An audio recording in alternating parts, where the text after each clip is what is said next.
We are so pleased to be hosting this talk today with Erik and Martin Demaine. Today, they're joining us from both coasts. I believe Martin is on the West Coast and Erik is on the East. And we imagine many of you are from anywhere in between.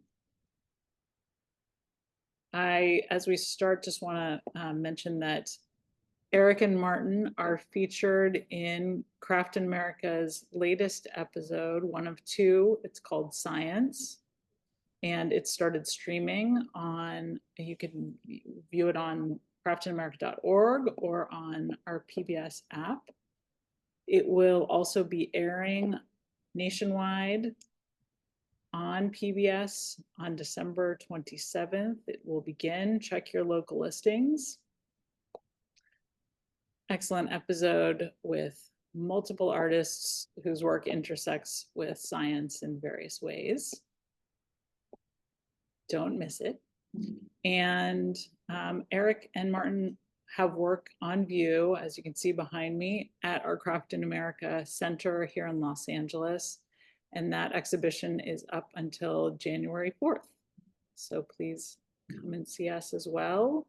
You can also view the exhibition virtually on our website, craftinamerica.org, and that will be up in perpetuity, along with all kinds of materials about the artists and their work. So please check that out. As everyone is joining us today, looks like we are ready to begin. I'm going to be very pleased to pass it over to this incredible team of artists whose history goes way, way back. Start with that. And I'm going to encourage anyone who would like to ask questions to type them into the chat or the Q&A, and we'll address those at the end of their presentation. And with that, I'll turn it over to you two. Thank you so much. Thank you. Thank you. I'm Erik Demaine. And I'm Martin Demaine. And we are a father-son art math team. I'm the son with more math computer science background. And I'm the dad with more art background. But we've taught each other a lot over the years, and now we are both artists and both scientists, and we write papers together, we make sculpture together, and have fun together. Known each other a long time, and we especially like to play in the world of origami. Paper folding is a great place to do both the art and mathematics together. So we wanted to share that with you, and especially around pieces that are in the exhibit right now at the Craft in America Gallery. So we start with some early history. This is my dad in the early 70s. Looks a lot like me later on, I have to say. And Marty was the father of Canadian glass. He had the first successful art studio in Canada. And you can see an old, started in the 80s, or sorry, 60s. And so you can see me holding up some hot glass, and to the right is one of the early pieces that was created there. I started by melting broken bottles and broken windows, and that piece on the right was finally made with my own glass. Pretty exciting. Our first collaboration was the Erik and Dad Puzzle Company. We made these wire take-apart puzzles when I was 6 years old. Erik would do the drawings, the designs, and I would form the metal to make them, and we sold them all across toy stores all across Canada. It was quite successful. We split the money 50-50, and Erik claims I still owe him some money. This is probably the beginning of my interest in puzzles, certainly, and our first collaboration. That's when I was 6, ages 7 to 11, we traveled around mostly east coast of the U.S. kind of a big adventure. It was an advantage of doing homeschool, traveling around and answering questions in different locales, different libraries. And we learned a lot about different people and how we can have fun and enjoyment everywhere. Yeah, and homeschool worked out really well for me. So I think it led later to our very collaborative approach to both science and art and our close relationship together. For the last 23 years, we've been at MIT. Me as a professor and Marty as an artist in residence. And this has been a great place for us to play with science and with art. Every building has a workshop in it, so you can build things, and they welcome creativity in any way, form, or shape, hoping it leads back into clues into science. And so it's been perfect place for both of us. Yeah, they've been quite receptive of making sculpture. So an example of an origami science result is this origamizer algorithm. This is work with Tomohiro Tachi in Tokyo. This is an algorithm where you give an arbitrary 3D surface, like this is a 3D scan of a plastic bunny. You plug it into the algorithm and it tells you how to fold a square of paper. You fold the red lines mountain and the blue lines valley, and you end up with this reproduction of your shape. And it's quite efficient. You see the purple triangles here are what end up being triangles on the final surface. So here it's using almost a quarter of the material in the final shape, but just folding, no cuts. And in general, you can fold any shape you want in this way and quite practically. The first folding took 10 hours. Yeah, it's still tedious to do this kind of folding, but possible. And here's another fun shape, which is more closely related to our sculpture, sort of where we got started interested in pleat folding. Encourage you to try this at home. You take a square of paper, you fold concentric squares, alternating mountain and valley, and fold the diagonals. And the paper will kind of pop itself into this saddle surface. It's called a hyperbolic paraboloid. We folded probably thousands of them over the years and then discovered that, in fact, it's not possible mathematically with perfect paper. So that's a fun surprise. And we turn to curved creases, which are both more interesting, much more complicated mathematically, and seems to exist, although it's still a major open problem whether this folding is possible. But again, we're folding concentric shapes, in this case circles, and cutting out a circular hole, alternating mountain and valley, and you get this cool saddle surface. This one takes a lot more work to fold than the square one, so be patient, but don't be afraid to try it. Yeah, folding open curves is quite easy. Closed curves like this is more challenging. So if you cut, oops. These are some of our early sculptures. We started around 2007, I think. And then with these pieces at the Museum of Modern Art in New York City, they're still on display now and then. And this is one of a piece in Renwick Gallery. And here we're playing with this form, which I didn't mention, the concentric circular pleat goes back to the Bauhaus in the late 1920s, and combining multiples of them together. This An is an example. example of how we actually build one. We'll kind of test putting pieces in, looking to see how they balance. And at the end, we'll let it sit for a couple days, let it rest. And if it holds its shape, we'll add glue to make sure that it doesn't come apart. And it's always done jointly, both with Erik and myself. Uh, Sometimes taking turns and always building on, never taking apart. Couple of the larger ones that we've done, these are almost 3 feet high. With this technique, we believe we can build them about 6 feet high with no added support. We have yet to do that, though. This is probably the tallest piece we've built. It only survived a few minutes, long enough to take the photograph, but gives you an idea of scale and our crazy, messy studio. Right. You can see lots of experiments on the back wall, side walls, everywhere. And these are some of the pieces that are in the show right now at the Craft in America gallery. So you can check them out. Some top two are on the smaller side, bottom two are on the larger side. Top right one is particularly cool. It's the paper has mica embedded in it, so it looks like actual gold. It's shiny. A little hard to see in a photograph, but better in real life. So you should I go. just heard today that a child came in and only believed that it was pure gold and was very amazed. And we're both glass blowers also. And so we're always looking for ways to combine paper folding with glass blowing. I guess the most obvious way is to fold glass like paper.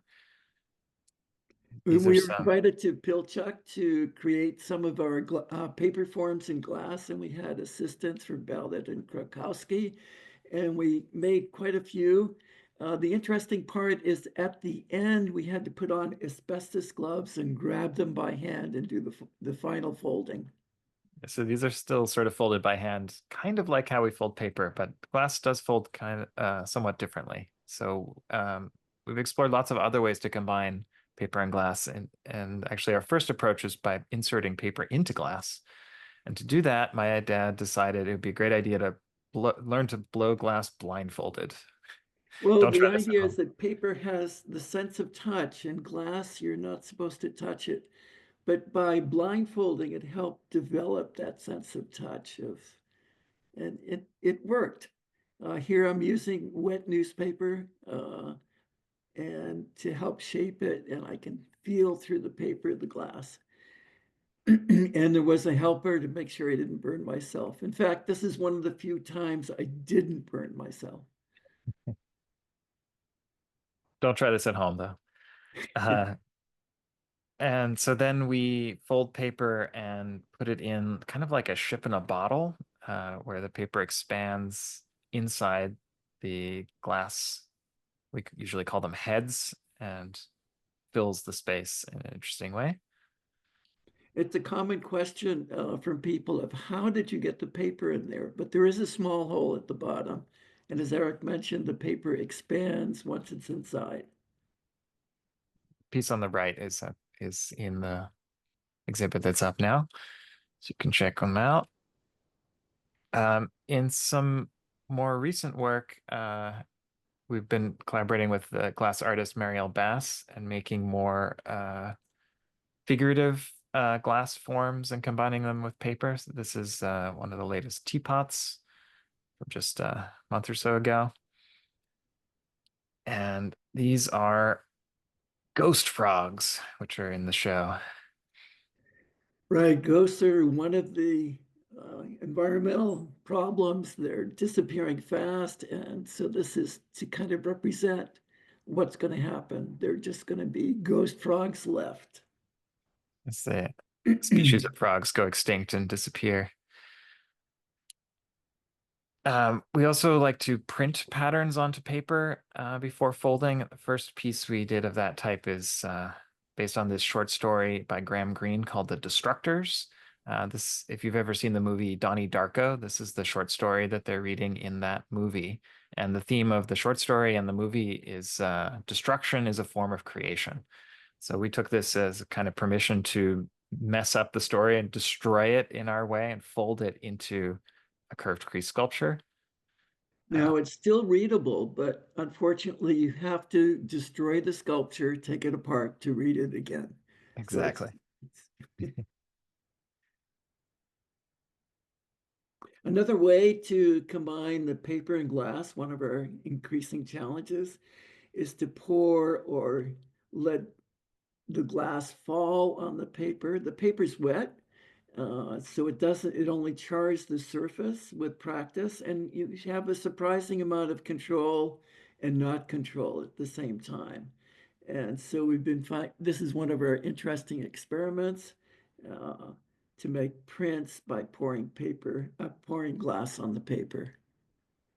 So you can see there's quite a bit of variety of ways to apply it, glass over glass, and Here we are We end both up with of us these kinds of working. pyro prints, and then fold them into paper folding. This is one piece that's on exhibit in Craft America. And this is another piece going full circle from glass, burning paper, folding paper, and reinserting into glass. Another recent printed piece. This is, I mentioned Joseph Albers from the Bauhaus. It's one of the first curved crease folding pioneers, and a completely different piece that he made is this representation of the Manhattan skyline.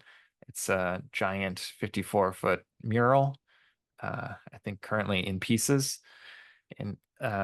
And we imagined a collaboration with him, he's no longer alive, by wrapping this onto a circle and then folding it into curved crease sculpture. This piece is also on exhibit. This is the complete works of Shakespeare, except it's only the words that have the word red in them.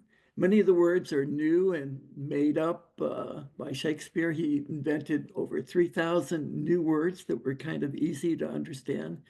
And it was an interesting challenge to do this, quite fun. 235 red words in the complete works of Shakespeare. I see ingredients. That sounds like a new word. Or feathered is not a new word. Maybe with the ed. And this is a little clip from the science episode of Craft in America. On the top, you see us making the glass piece, and on the bottom, you see the insertion of the paper of this Shakespeare paper folds into the ship in a bottle. And this piece is also on exhibit, so you can see the full end to end. Watch the movie, then see the result. So here we're applying extra glass on the outside to produce nice, strong optic effects when you look inside. Uh, and there's a really large amount, but kind of stretched out. We It's like playing with fire. and yeah, it's fun to see all the magnification of the text in there.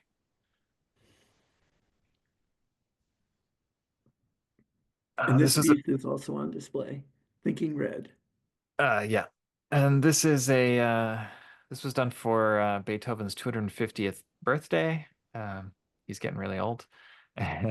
This is one of his last scores that he hand drew. We just love his handwriting style. It's very messy, like ours, and want to fold it into paper.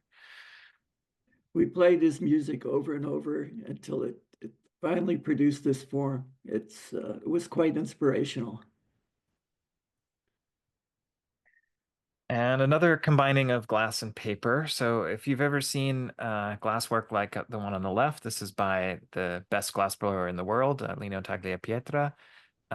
It has this fine, detailed color pattern, and it's made from this technique called glass cane, where you take a cylinder of glass with little lines of color and pull and twist them to get these helices. And on the right, you see sort of the traditional designs of glass cane, but we wanted to make new ones. And so with a bunch of collaborators, we made CAD software that let us explore on the computer virtual designs of new glass cane to see what it would look like as cane, and then what it would look like in a finished glass piece without having to lift a blowpipe, just predict what the shape would look like and see till we iterate on designs until we find something that's really cool and worth making. And then we use this software to make a font. In addition to sculpture, we really like the challenge of designing new fonts as a way to express our ideas and our science and our artwork.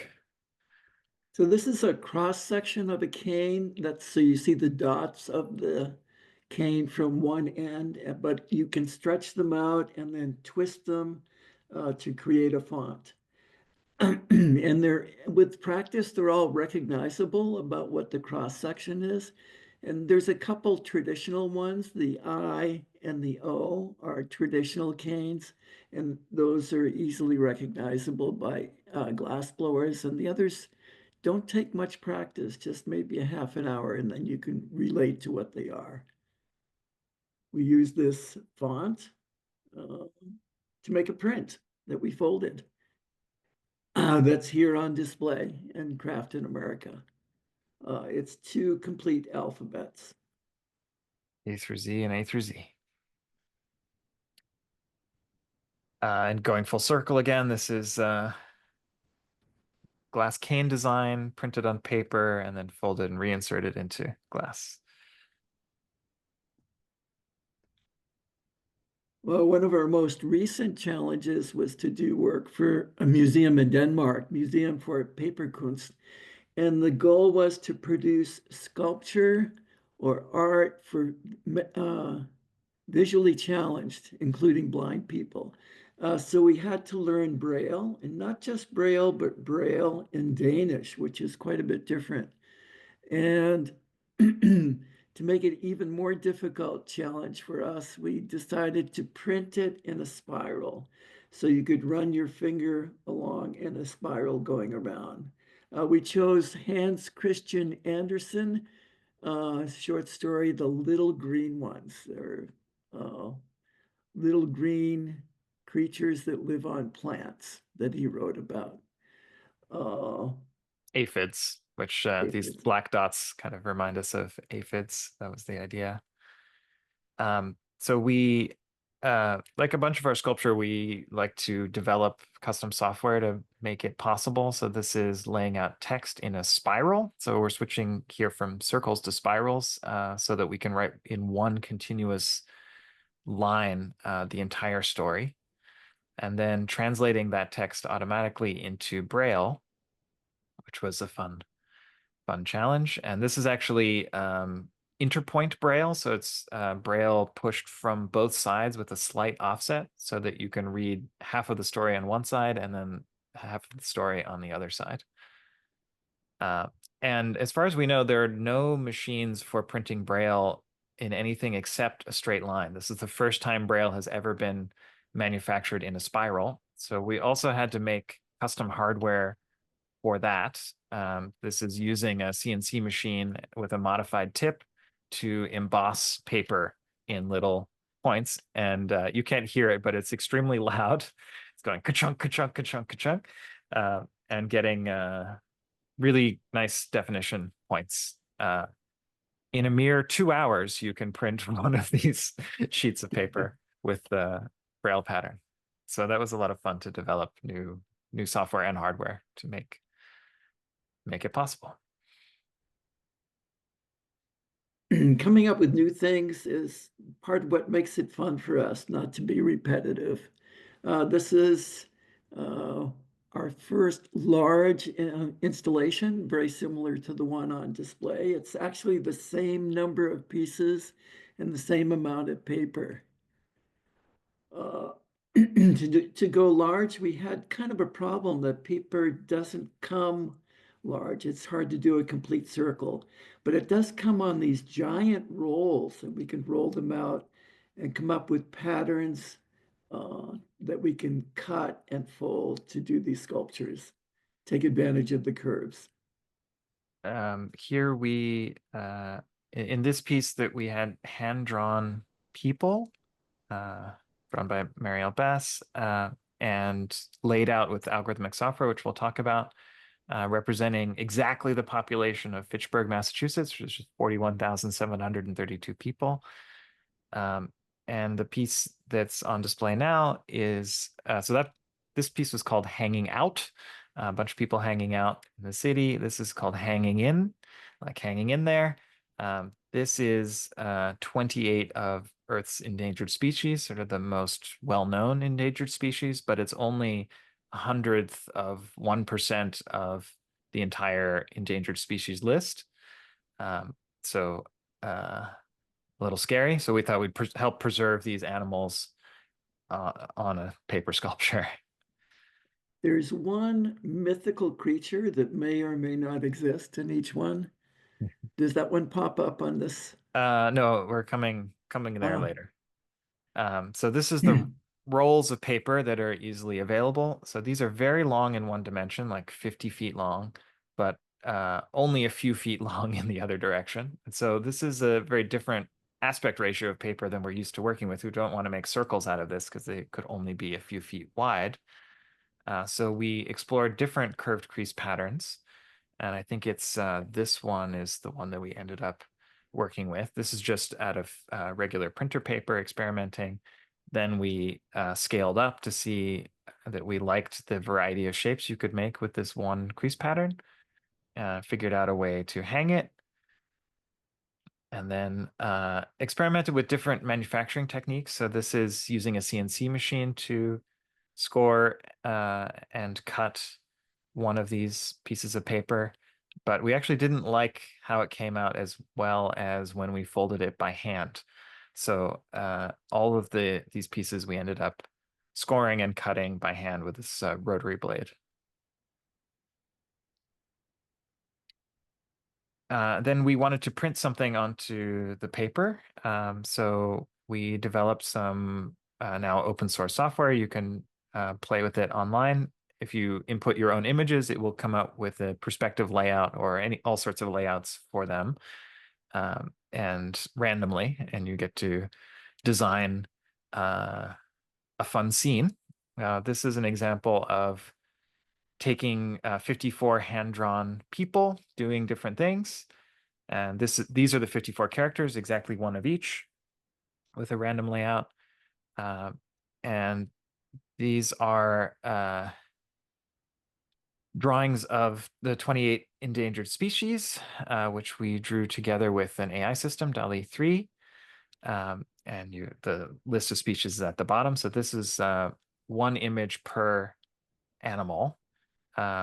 Two of these species, I think, are extinct already. The rib frog and the what's it called? The Tasmanian Tasmania. tiger. Yeah. It's just in Tasmania, I should remember. And here's the one mythical creature, the griffin. And we thought 28 images wasn't exciting enough, so we scaled up and ended up producing over 100 drawings of these 28 endangered species. And that was fun. So this is just one drawing of each, but then we can make giant scenes if we want with, in this case, 500 of these animals, sort of in a realistic looking environment. Realistic, except that these animals don't usually hang out together, but in our imagination, they do. And these are randomly generated, and you just click a button and you get a new, totally different scene. And it's kind of fun to see them, how they interact with each other. And so then this is the basis for what we fold. So we design these scenes. They're actually very long and short scenes, and we put them in the space. It's 4 inches between consecutive creases. And then we can play with all sorts of parameters, experimenting with, high density or more sparse, and different arrangements. Each row is distinctly different from any other row throughout the print. And Yeah. each sheet is And each print is different from each other also. So if you see this piece in person, you should check out all the variety. A couple process shots of cutting the paper, folding them into a big pile, and then installation. with help from Anissa Shamiziso. This is a lot of fun. So we don't really know what it's going to look like hung until we do it. It's an improvised process. And that's the finished piece. In each of these strips of paper, there is one Griffin. fictional creature, one griffin. So there's a fun puzzle to find all the griffins in there. It's probably 20 or so in total. And there's also a couple of hidden frogs, which I don't have an image of, but physical, They're like three-dimensional maybe frogs. half an inch to 3/4 of an inch in size. They're pretty small, Mhm. and they're just kind of crawling around. They're not glued down at all. Using the same techniques, we realized we could be doing fabric. Fabric comes in long rolls as well. And we worked with a fashion artist, Win-Win, last year to produce a couple of dresses that have been worn and were on display in New York for a while. So it's This the one's first called one. All Curves Are Beautiful. This is the second Uh, one. These use the same crease pattern actually as the large installations. Uh, Except the fabric goes between two sheets of folded paper and then goes into an oven at 350 degrees for 30 minutes to heat set the creases. Another different kind of installation we did earlier this year in the sort of series of more figurative glass, combining figurative glass with paper folding with Marielle Bass. We made a giant calligraphic brush, a paper brush, if you will. It's a magical brush that when you draw with it, the paper of the brush becomes words and attaches to your paper. That's the fiction. So up close, there's this 5 foot long glass brush. It's over 30 pounds and filled with a ton of these folded paper sculptures. You can see silver foil wrapping glass to be like the crimp. And then there's paper, laser cut paper bristles at the bottom. And then out of those bristles comes this folded strip of paper that becomes, for example, the title of the piece is Brush with Words. So that's what the piece looks like from afar. One of the concepts we are introducing here is the idea of a word ladder. You may have seen these before, where you take an English word like brush and you modify one part of it, like you remove the letter R, then you get bush, another English word. Or you change H to Y and you get busy, and then by and bay and way and war and ward and word and words. This is actually the shortest way to convert brush into words via these one letter changes. They were originally invented by Lewis Carroll in the 1800s. And we also made some software to help design these custom word ladders. And then another one of our font designs is from a few years ago. It's called a strip folding font, where out of a long strip of paper, you can make any letter of the alphabet. And then by combining these strips with one strip, you can make an entire word or set of words. And so plugging those together, we get the word ladder, for example, out of this crease and cut pattern. So folding a very long strip into all those words. And this is the first time we actually folded this font. We designed it years ago, but never actually made it physically. So this is one giant strip of paper folded into that. And then an even more complicated word ladder here is from paint to brush to words to books. This, instead of physically folding the strip, we print it onto paper and then fold it into one of our curved crease or two of our curved crease sculptures. It sounds like you can go from any word to any other word, but it's not true. The dictionary we have is about 10,000 words, and only about 3,000 of them can become word ladders. That's only about 1/3. Um, to talk a little bit about fonts, how's our time here? We have plenty of time. There was a New York Times article about some of our mathematical fonts. We've designed over 30 of them by now. A bunch of them are folding related, a bunch of them are glass blowing related, and various other puzzles and fun things. You can play with them on our website. And one of the first fonts we made is this Origami maze font. So if you take a rectangular piece of paper and you fold the red line's mountain and the blue line's valley, you will end up producing this 3D shape on the left, so an entire alphabet. This would probably be impossible to fold in real life. It's, tens of thousands of folds, but in theory, this is possible. And it came out of a general result of how to fold any maze or any extruded orthogonal graph is the technical term, out of a rectangular piece of paper. So this is a more reasonable scale of folding. And we can use this font to design art as well. So this is an example of a crease pattern on the top with little gray regions in between the creases that don't look like much of anything. But then when you fold it, you get the 3D structure of the word yes, and then the little gray regions come together to make a false shadow of the word no. So what, yes or no, conflict, and this is, again, the scale that we could actually fold it out of real paper. And this is another example that we hope will never be folded. Way too complicated. Crease pattern folds into 3D structure of science, and then there's a hidden shadow of art lurking in the background.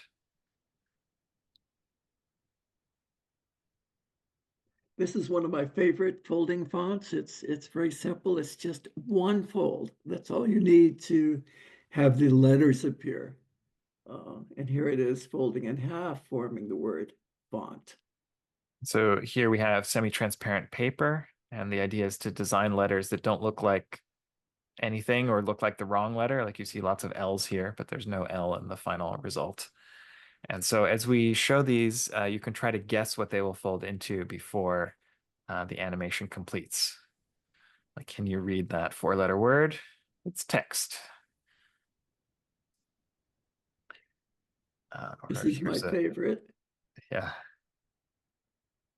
It says fold this in half. This is instructions for how to read the text, but you only get the instructions after you've folded them. So maybe not that helpful.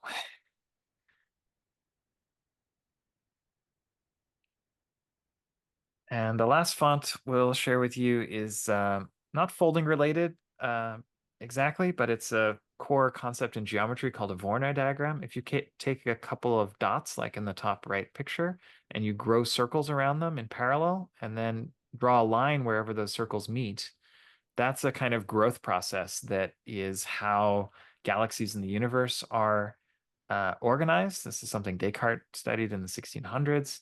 It's how spots on giraffes form. And so you see these all over the place in nature, and you see them a lot in mathematics too. The Origamizer algorithm is based on Voronoi diagrams. The creases are a Voronoi diagram, in fact, or about half of them are.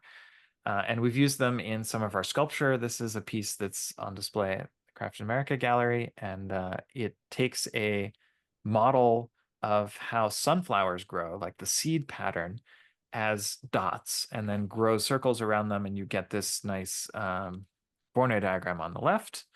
And then we fold that into curved crease sculpture. You can also insert it into glass with a little flower on the side to give an idea of where this comes from.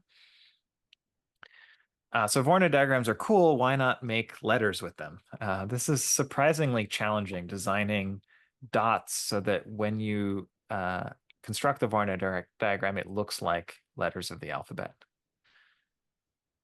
And if we remove the dots here, you can see maybe the letters a bit clearer.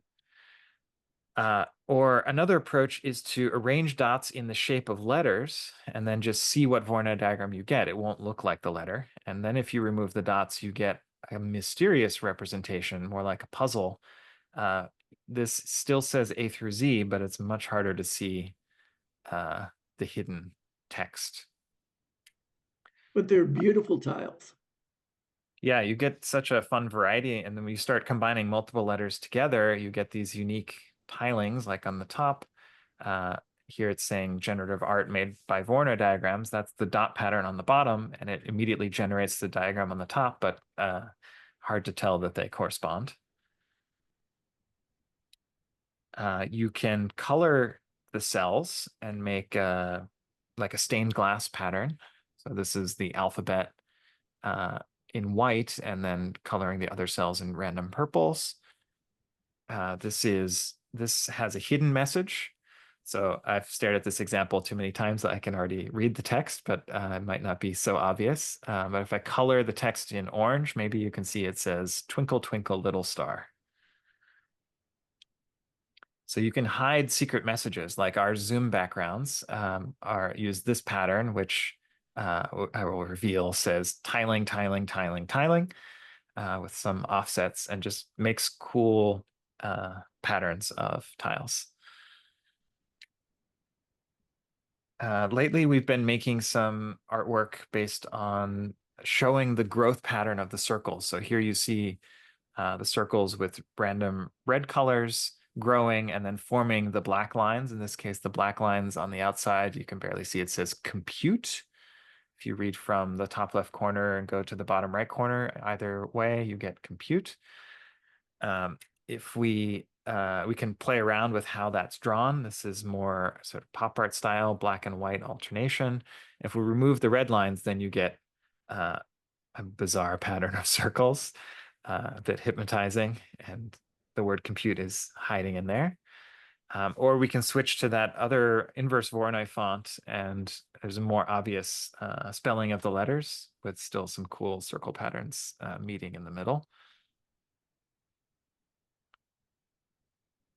So And this then we, is doing yeah, go ahead. doing the same same technique, except we've cut the paper in layers. So the bottom layer in this one is yellow, and then there's a red layer, and each has different holes cut out with a black cutting on top. You can see, and so this one says, "Not art."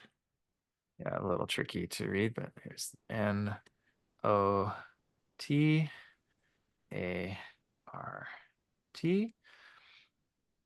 And this is a physical construction, stacked laser cut slices of paper running through those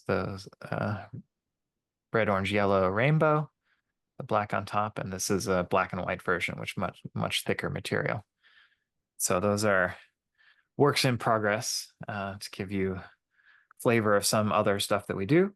But that was our little tour of fun origami, math, art, science, sculpture, craft, all rolled into one. Glass blowing. So thanks for coming, and we're Thank happy to you. take questions. Thank you. Thank you so much. I see one question thus far popping up, but feel free to type more in.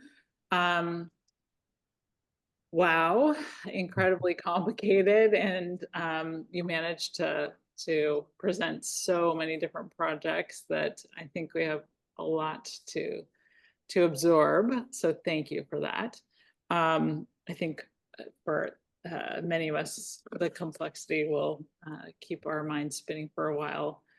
I think it's incredible how you approach art with such a game-like, playful side, and you create puzzles out of your materials, out of your designs, and you're always presenting something that also makes people think deeply. So it's Thanks. Yeah, we definitely try to have fun with what we do in science and in art. So I'm glad that comes through. We definitely like the playful aspect of.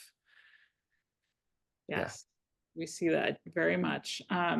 So where to begin? And I'm seeing some questions popping in. I wanted to first ask, you glossed over that you had your first exhibition at MoMA. I wonder Nice. if there's anything more you can add about how that came about, and then dive into audience questions. Definitely kind of a crazy jump start to my art career. Marty, of course, had many art exhibitions of his glasswork before that, but that was my first exhibition, and I think it was just good timing for us. They had an exhibit called Design in the Elastic Mind that was about art and science, and they had heard we were just getting started in that space, and so we quickly finish some pieces to show to them, and they like them. So that was a good place to get started, and it really pushed us in this direction. I think up till that time we were making a lot of models to help us understand, especially curved crease folding from a mathematical perspective, because didn't really understand how they worked, and so we just needed to make things to see what they look like. And then that blossomed. Then the models looked really cool, and so they blossomed into making them into sculpture, thanks to Marty's influence. We wanted to embrace them and see, see what we could make, and using nice materials and turning them into more of an art form instead of just toy models that we would play with. Absolutely. And that's actually another question that I was going to ask is applications for the curved crease folding. Can you talk about that? Are there?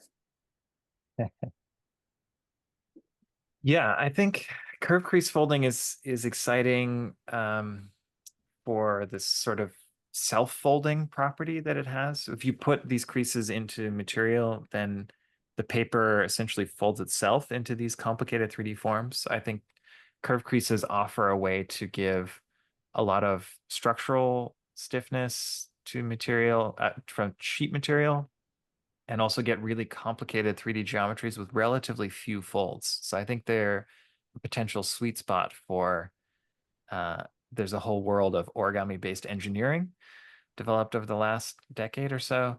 And curved creases are still in their infancy there, but they're starting to get used to as an alternative to straight crease patterns. Partly we're still lacking good algorithms for designing curved crease sculpture, or curved crease forms. And so once those algorithms come along, I think they will be useful. Okay. So let's see. Question about the paper that you're using. Can you talk a little bit about your materials? Right now we use watercolor paper. It's fairly dense, and we prefer a brand from France called Mitente, Miteintes. It's quite good for folding thicker things, things that have strength. Yeah, Right. we tend not to use a lot of origami paper is designed to be really thin and strong, which is good for a different type of origami where you have lots of complicated limbs and more straight crease stuff. For our curved crease folds, because the folds are not too close to each other, we don't have lots of layers stacking up. We can get away with much thicker material, and that also makes our sculptures a lot stiffer and stronger and resilient. So that's fun. And We're you don't, especially excited when people don't realize that our work is made out of paper. yes, which very much is the case with what we've experienced certainly here. And you don't need to, you don't use any kind of varnish or any kind of fixing chemical to stiffen the paper, correct? Right. No, so there's two kinds of models that we do, single sheets, um, that do more twisty, curvy forms. And occasionally we will do a series where we glue two sheets together, usually two different colors. There's a couple on display like that. And those become stiffer and do different kinds of forms.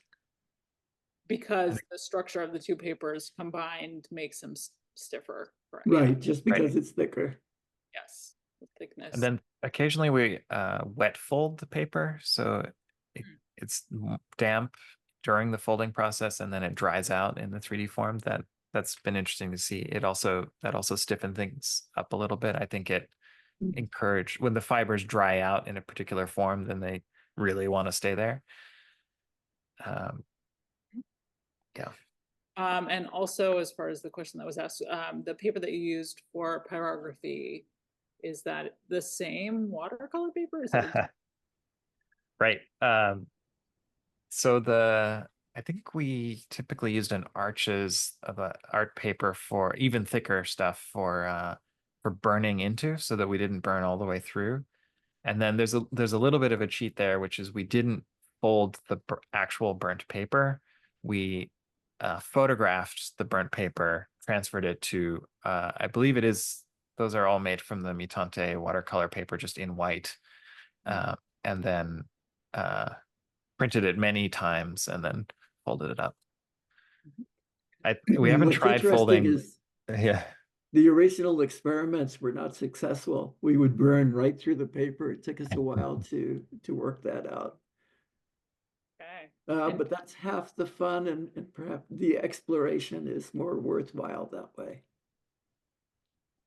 And along these lines, somebody wants to know what you recommend in terms of paper for people to experiment with. I mean, one of the nice things about paper is you probably have a bunch already. So I would definitely start with what you have available, which I guess is typically printer paper. It's not the best paper, but for something simple like the concentric squares model, so it works pretty reasonably. What did you use to start with the curve folds as a paper? I think you could also do, I think the harder part with curve folds is how you execute the folds. So an easy starting point there is to use a ballpoint pen and press really hard into the paper. So just take like a sheet of printer paper and just draw a curvy line from one end of the paper to the other. And then A by gentle pressing curve. yeah, a curve, not a line.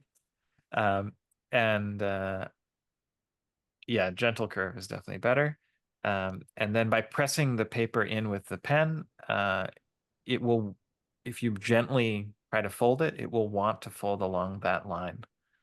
So it's pretty compelling. You can draw almost any relatively smooth curve and it will do something. Some of our first ones were done with a ballpoint pen that I would write forever to get the ink out, so the ink wouldn't do those lines. And that was our first creasing tool. It's kind of embarrassing to say that, but we couldn't wait. We were just too excited to try it. And these days we use a ball burnisher, which is like a ballpoint pen, but without any ink ever there.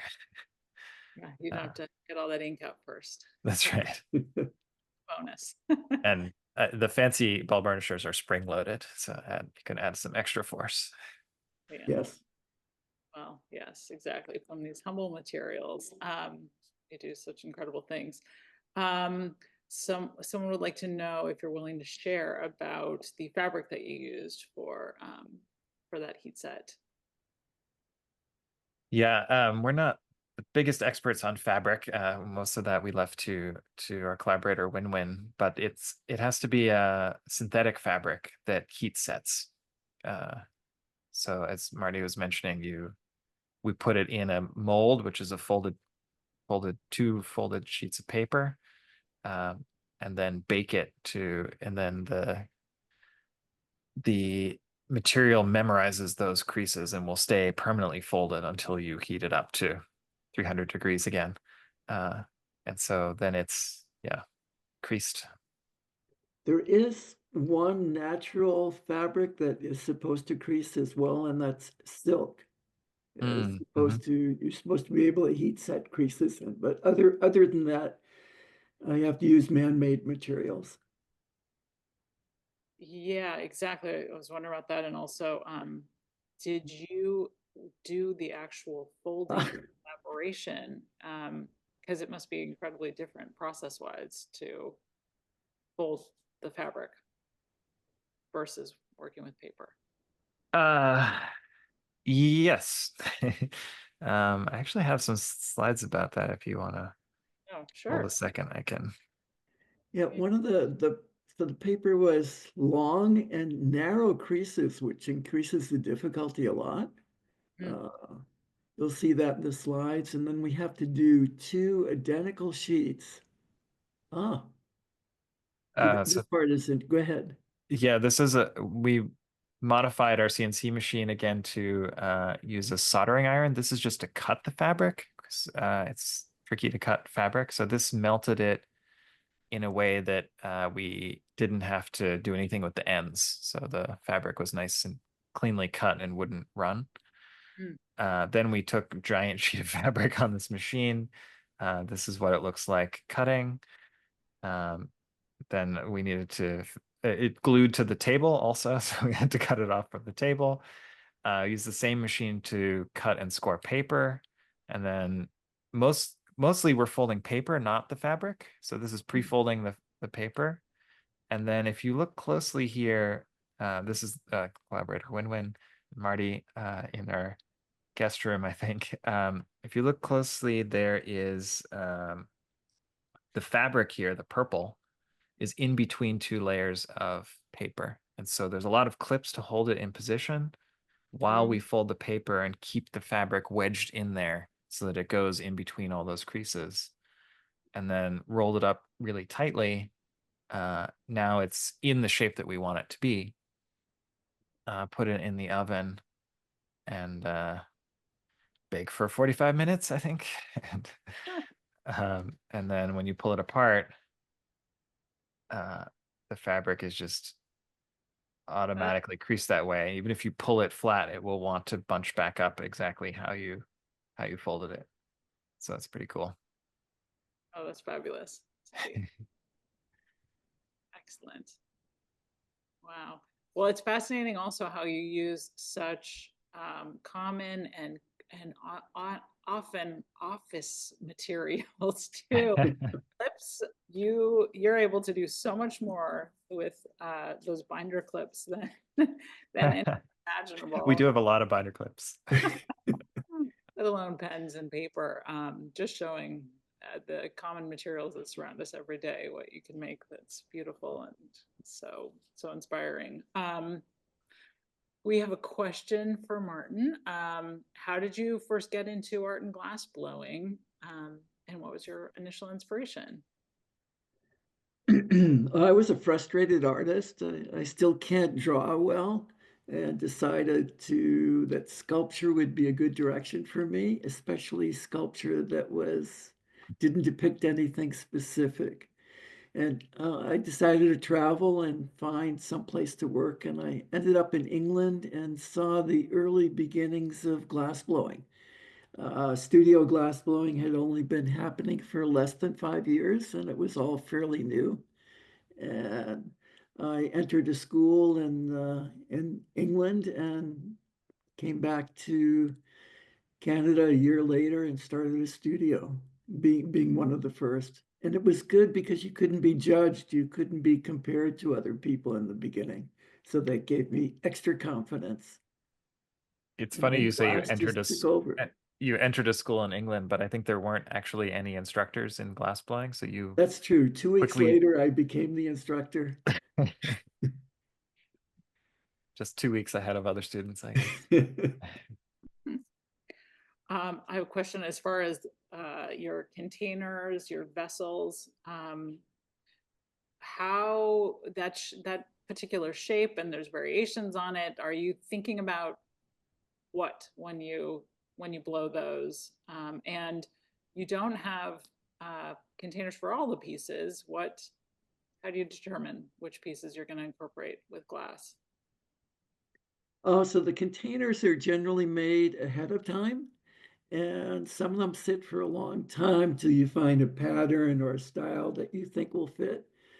And even then, it's experimental. You might take it apart a couple times till it finally fits or we feel comfortable with it.